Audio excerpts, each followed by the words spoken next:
সেন বলছি, আমার চ্যানেলে সবাইকে স্বাগত। আপনি যদি ইউরোপ আমেরিকায় যান, সেখানে দেখবেন যে আইনজীবীদের মর্যাদা কতটুকু, মানে কতটুকু ট্রাস্ট করে মানুষ। কোটি কোটি টাকার লেনদেন হচ্ছে আইনজীবীর মাধ্যমে। অর্থাৎ আপনি একটা প্রপার্টি কিনবেন, কেস মামলা যাই বলেন না কেন, মানে আইনজীবী হচ্ছে একটা প্রতিষ্ঠানের মতো। তাকে আপনি চোখ বন্ধ করে টাকা পয়সা থেকে শুরু করে সবকিছু ডিল করতে পারবে, এত বিশ্বস্ত। কিন্তু আমাদের দেশে দেখা যায় উল্টা, মানে আইনজীবীদের কোনো মূল্যই নাই। বেশিরভাগ পরিস্থিতি এরকমই। এখন গতকাল রোববার একটা নজিরবিহীন ঘটনা ঘটেছে এই আইনজীবীদের নিয়ে। ঢাকা মহানগর দায়রা জজ জাকির হোসেন, তিনি বৈষম্য বিরোধী আন্দোলনের সময় হামলা, ভাঙচুর এবং হত্যা চেষ্টার অভিযোগে ৬৪ জন আইনজীবীকে, আওয়ামী লীগ করেন এরকম আইনজীবীকে কারাগারে পাঠানোর নির্দেশ দিয়েছেন। ৬৪ জন, ১৯ জনকে জামিন দিয়েছেন তিনি। এর মধ্যে ১৮ জন হচ্ছে নারী আইনজীবী এবং একজন হচ্ছে পুরুষ। বলা হচ্ছে বয়সের কারণে ওই পুরুষ আইনজীবীকে জামিন দেওয়া হয়েছে এবং নারী বিবেচনা করে ১৮ জনকে জামিন দিয়েছেন। এখন জামিনের আবেদন করেছিলেন ৮৩ জন এবং ৩ জন পলাতক। এখন আসামি পক্ষের আইনজীবী তিনি অভিযোগ করেছেন যে এই যে রায় দেয়া হচ্ছে সেটা হচ্ছে আইনের শাসনের পরিপন্থী, এবং তিনি বলছেন তারা হাইকোর্টে যাবেন ন্যায় বিচারের আশায়, ন্যায় বিচার পাবেন সেখানে আশা করছেন।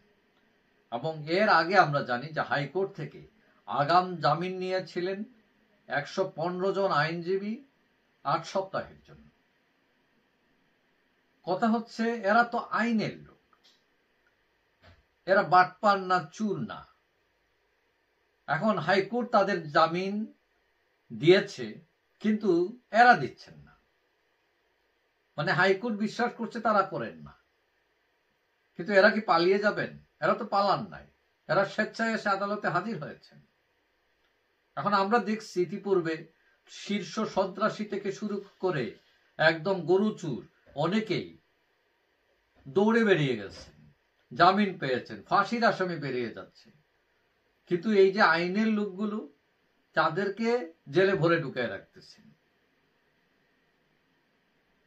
তো এখন এটা নিয়ে অনেক প্রশ্ন উঠেছে যে আইন আমাদের দেশে, আদালত আমাদের দেশে যে কাজ করছেন, এটা বিভিন্ন প্রশ্ন উত্থাপিত হয়েছে।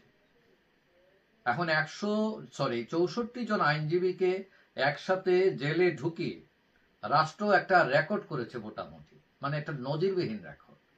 এখানে আইনের শাসন নিয়ে প্রশ্ন দেখা দিয়েছে এবং সবকিছুই পলিটিক্যাল কিনা, পলিটিক্যাল হয়ে যাচ্ছে কিনা, প্রতিহিংসার মধ্যে পড়ে যাচ্ছে কিনা, এগুলো নিয়ে প্রশ্ন উঠেছে।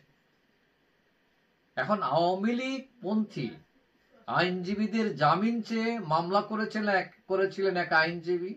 কেন তিনি আওয়ামী লীগের আইনজীবীদের জামিন চাইলেন, সেই জন্য তার উপরে মামলা করে দেয় আবার। তো এটা তো উদ্দেশ্য প্রণোদিত।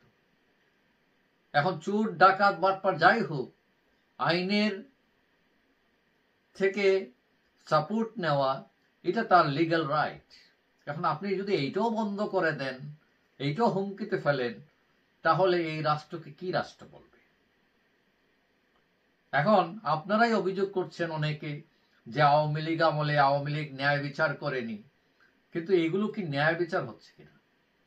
এখন বিচার মানে তালগাছ মার্কা রাজনীতি, আদালত, কোর্ট কাছারি সবকিছুতেই যদি হজবরল হয়ে যায় এবং তাতে কোনো এক পক্ষ সাময়িকভাবে লাভবান হতে পারে, কিন্তু ক্ষতি হবে কার? ক্ষতি হয়ে যাবে রাষ্ট্রের। তো আমরা সবকিছুর বিবেচনা করে যারা রাজনীতি করেন তারা অন্তত এটার দায়িত্ব নেবেন যাতে আইন সবসময় ঊর্ধ্বে থাকে, আইন সবার জন্য সমান থাকে এবং কারো প্রতি যাতে অবিচার না করা হয়। যাই হোক, সবাই ভালো থাকবেন। আশা করি দেখা হবে অন্য কোনো ভিডিওতে ইনশাআল্লাহ। আল্লাহ হাফেজ।